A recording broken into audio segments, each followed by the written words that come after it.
All right, let's go in the trenches here. We'll start on the offensive side of the line, as we talked about, and when we did the spring chat, that, you lose some offensive linemen from the 2015 team. You're going to have a couple more, likely starters, senior class guys this year. So, an important time to bring in some offensive linemen, and you brought in quite a few. Yeah, it's 2 years in a row we've really invested depth-wise.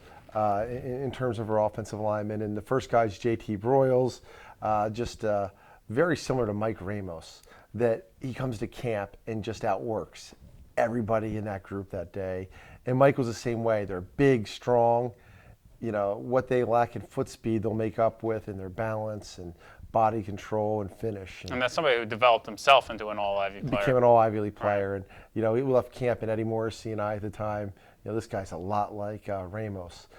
Alex Dieters, this one's probably the easiest one for anybody out there, from St. Xavier High School in Cincinnati, and same school as Jack Woodall. They're both interior linemen, tough, smart, physical, finish. They have all those attributes we want. And like Woody, his intelligence and just being so well coached as a youngster, he's going to come in here and do a good job. The next guy with the offensive lineman is David Garfunkel.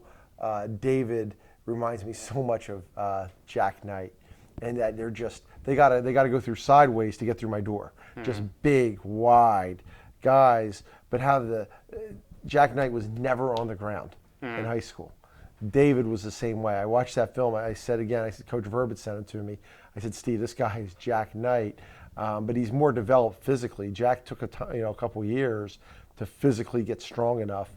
David's going to come in here really rock solid physically. Andre Guest, and again going a blast from the past, Matt Allen. Matt Allen was the best dry blocker since I've been here. Just the things we like to do in our A-gap to A-gap plays, Matt Allen just came off the ball, knocked guys off the ball.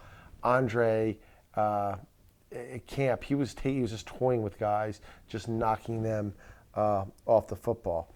Brent Holder, I'm going to compare him to Schweigert in that both those guys are tall and they're lean. Schweigert was phenomenal about all the extra peanut butter and jelly sandwiches he ate between every class, and got himself up to about 250 or so pounds as a freshman. Brent's going to have to do the same thing. He's going to have to go through that same transformation, but his feet are exceptional. He is one of the best athletes, maybe the best one, pure athlete we've taken as an offensive lineman, and now he's just got to fill out that way.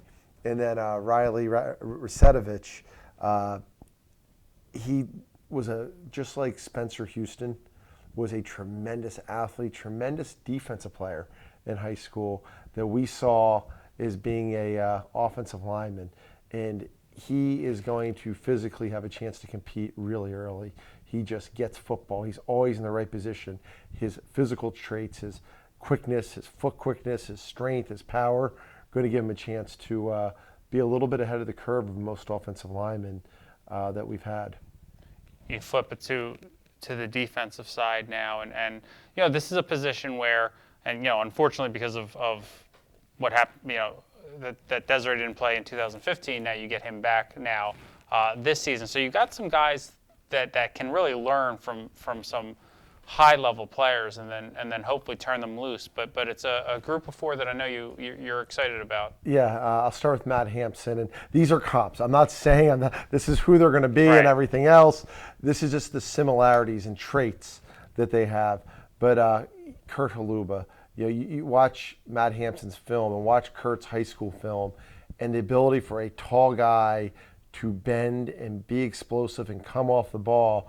He's that type of athlete that way. And, he just like Kurt, Kurt was the best freshman player his freshman year. He was playing probably better than any other player on defense in our league his sophomore year. So he's going to have to do the same physical improvements that in maturity that Kurt had. But, man, you can see a lot of similarities between the two of those guys. Jay Rollator, I comped with Matt Landry. Jay broad jumped 10 feet 4 inches, 240 pounds. That's what Seth did. that way.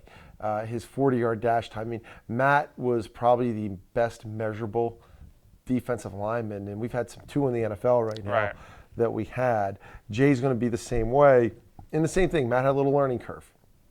Matt's one of those guys that we played every position, and then senior year, he became one of the best players in the conference. Absolutely. Jay, we're going to try to speed that process up, but physically there's a lot of similar attributes. And then Charlie Tomasetti, and again, these are comps, but you get a guy with a vowel at the end of his name from Long Island who plays as hard as he plays, and it's Mike Catapano.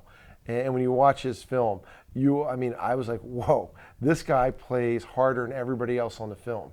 And that's what everybody said about Mike that way. And then the last one's Jeremiah Tyler. And Elijah Mitchell has been our best one-on-one pass rusher, by far, our best one-on-one. JT's got a chance to come in and help our pass rush. He is that good. He is that quick. I was actually watching an opponent, and I kept seeing this guy making plays. I'm like, who? It was JT, that way. This plays we were on his highlights, and he just kept getting in the backfield. And he is that wiry and that quick off the ball. That spot in particular, you have gotten some impact from freshmen and the likes of you saw a little bit from Wagner last year. You saw from Joe Percival the year before. I mean, is Tyler the kind of person that and you had a great year from Burke Olson, so you've got that spot covered. But is he somebody that could make that kind of impact? The more pass rushers. That's the key. One of the keys to playing great defense is getting off the field on third down and disrupting. We have so many good quarterbacks in this league. You have to disrupt them. So adding to the pass rushers is going to help us a lot. And we got some great interior ones. To get guys on the edge, that's going to really help us.